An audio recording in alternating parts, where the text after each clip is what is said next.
I think that brings me to Miss Loy. I know we have NASAL, we have BOI, we have CBN Intervention Fund. Most of the funds available seem to be available for the large corporate. But discussion here shows that we have a lot of players in the small and medium-sized players, the smallholder farmers.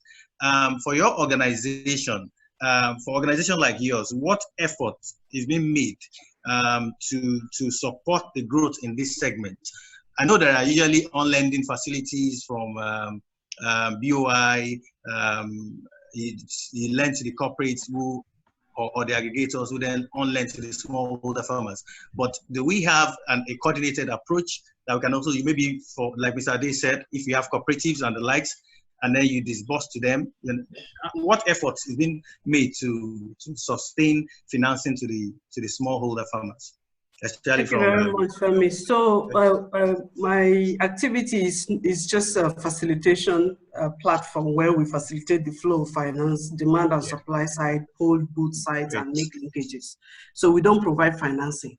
But going to the various financing windows, Nigeria is probably the only country that in Africa that has this slew of several intervention funds. Maybe outside, I don't know much about South Africa. Slew of intervention funds for agriculture. However, accessing them is very difficult. But let us deal the corporates, the likes of Olam and Co, have everything they need to be able to access the funding. They can meet all the requirements, whatever documentation is required. They have the numbers. They have no problem. The smallholder farmers, which are the bulk, are where the challenge is. But then we have also all agreed that the aggregation model where farmers are in cooperatives and linked to the off-taker is the best model through which smallholder farmers can access input finance or any other form of support, financial support for their agribusinesses, and other support in terms of capacity building and logistics also to help them do what they need to do, bringing them into the modern commerce space and linking them to financial services.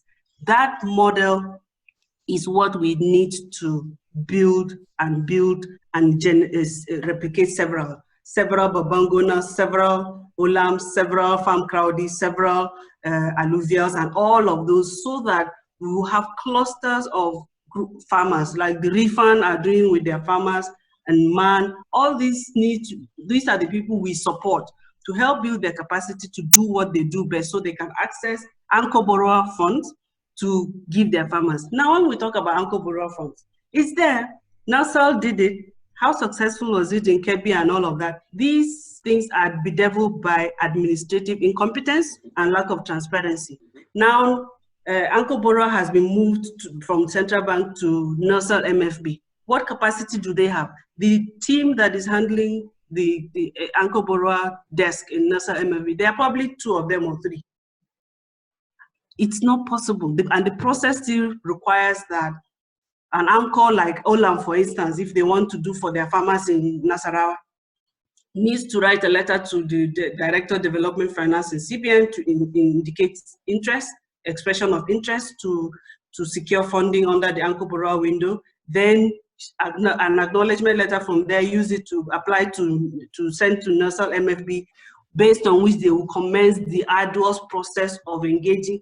It's not sustainable. So although we have all these funds, the processes of getting these monies are very difficult. AXMIS is there also. You can get from 1 million to 10 million.